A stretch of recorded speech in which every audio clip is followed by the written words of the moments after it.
Failure is not the end. It is the beginning you have been running from. Every time you let fear stop you, you trade your future for a shadow. You imagine humiliation, judgment, disappointment, and so you choose to stay small. But the truth is this: fear of failure is not protecting you, it is imprisoning you. It does not keep you safe. It keeps you stuck. If you do not learn to delete that fear now, it will delete you. I want you to picture this: standing at the edge of a cliff, looking at the unknown. Behind you is everything familiar, comfortable, predictable. In front of you is the leap, the possibility, the life you truly want. But fear whispers in your ear, "Stay here. Do not risk. Do not jump." And so you wait, year after year, until one day you realize you have been standing still while life has moved on without you. This is the prison of the fear of failure. And tonight, I will show you the key to break out. Fear of failure is the silent killer of dreams. You cannot see it, you cannot touch it, but you can feel it in every hesitation, in every excuse, in every opportunity you let slip through your hands. It whispers in the quiet hours when you dream of starting something new. What if I embarrass myself? What if people laugh? What if I am not good enough? What if I lose everything? These questions wrap around your heart like chains, heavy and unbreakable. And so you stay where you are, you stay safe. You convince yourself that it is not the right time, that you are not ready, that someday will come. But someday never arrives. Fear of failure is clever. It disguises itself as caution, as logic, as responsibility. It tells you to wait until you are certain, until you are perfect, until you have everything figured out. But certainty never comes. Perfection is an illusion. And while you wait, the clock keeps ticking. Here is the brutal truth. Safety is not safety, it is slow death. It is another name for regret waiting in the shadows. Because the years will pass, and one day you will look back, not at the failures you suffered, but at the chances you never took. And the weight of that regret will crush you far more than any failure ever could. Failure is not the enemy. The real enemy is fear itself. The ancient Stoics knew a truth that most of us forget. They understood that failure is not a curse, it is a compass. Marcus Aurelius once wrote, "The impediment to action advances action. What stands in the way becomes the way." Think about that for a moment. What you fear, what you resist, what you try to avoid, is not blocking you, it is guiding you.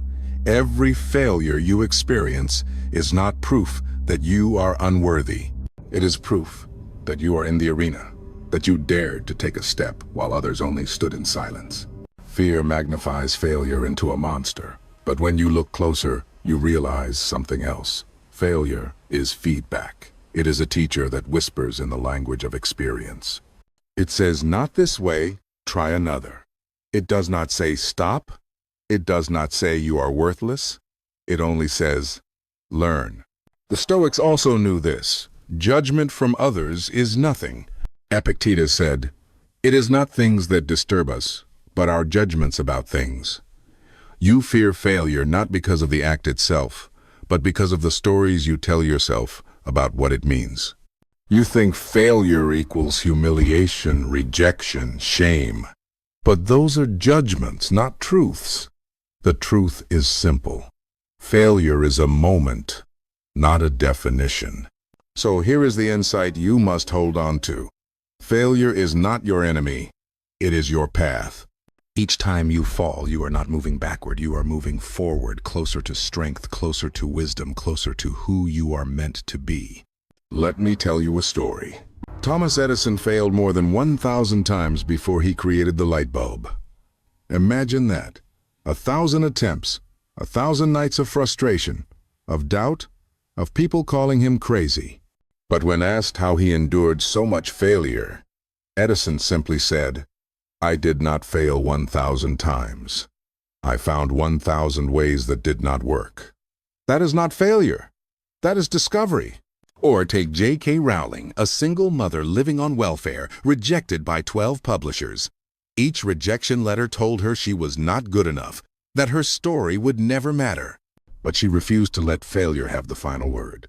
And when Harry Potter finally came to life, it did not just sell millions, it inspired generations. She once said, "Rock bottom became the solid foundation on which I rebuilt my life." And then there is Michael Jordan, who missed more than 9,000 shots in his career, lost nearly 300 games, and was trusted to take the game-winning shot 26 times and missed. Yet he is remembered as one of the greatest players to ever live. Why?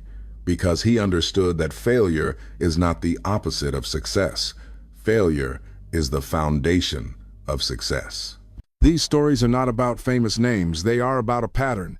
Every person who ever built something that mattered walked through the fire of failure. They did not delete the failures. They deleted the fear of failing. And that is the difference between those who rise and those who remain. Now you understand the truth. Failure itself is not the enemy. Fear is. And fear only disappears when you take action. So let me give you 3 steps to delete the fear of failure from your life. Step 1. Reframe failure. Stop asking, "What if I fail?"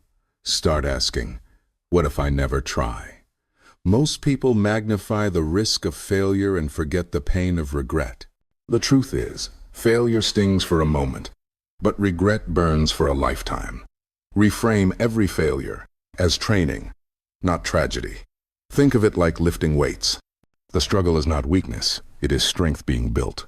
Each failed attempt is a rehearsal for the person you are becoming. Step 2. Anchor small wins. Fear grows when you see the mountain as too high. But the mountain is climbed step by step, not in one leap. So every morning, create a small victory. Make your bed. Go for that run. Finish the first page of your project. These are not small things. They are proof that you can act, that you can complete, that you can move. One small win leads to another, and momentum deletes fear. Success is not built in a day. It is built in dozens of small victories stacked on top of each other. Step 3. Detach from judgment. Most fear of failure is not about failing itself, but about what people will say. Will they laugh? Will they criticize? Will they call me worthless? But here is the Stoic truth. Their judgment is not your truth. Epictetus said, "If you want to improve, be content to be thought foolish and stupid. The fear of looking foolish is what keeps millions from trying." But remember, the ones who laugh are the ones too afraid to even step into the arena. Delete their voices from your mind. The only judgment that matters is the one you make about yourself. If you practice these 3 steps, reframe failure, anchor small wins, detach from judgment, you will not only delete fear, you will begin to see failure as fuel. You will not run from it, you will use it. If these words stirred something inside you, do not let the moment pass, because awareness without action is just another form of delay. Subscribe now, because this is just the beginning. Tomorrow, we go even deeper into how to control your thoughts before they control your life. Click on the video on your screen right now. It is waiting for you, the next step in this journey. Do not let fear own you. Do not wait for the perfect time. That time is now. Delete the fear. Take the step. And remember this: failure will not break you. Fear will. And tonight, you have the choice to delete it forever. In the end, fear of failure is nothing more than a shadow. It looks larger than life, but when you step closer, you see it has no substance. What has weight, what has power, is the choice you make right now. Life will not wait for you. Time will not stop. The days you spend hesitating are days you never get back. Failure will come, yes, but so will growth, so will wisdom, so will strength. And if you let go of the fear, if you delete it from your heart, you will finally be free to live the life that has been waiting for you all along. So tonight, do not just listen. Begin. Take the first step, however small, and let the path unfold. Because one step today is worth more than 1,000 tomorrows of hesitation. And if these words lit something inside you, then stay with me. This is not the end. It is only the beginning. In the next chapter, we will go deeper into the battle for your mind, into the art of controlling your thoughts before they control you. Subscribe now, so you do not miss the next step of this journey. Your fear does not define you. Your courage does. And courage begins the moment you choose to act.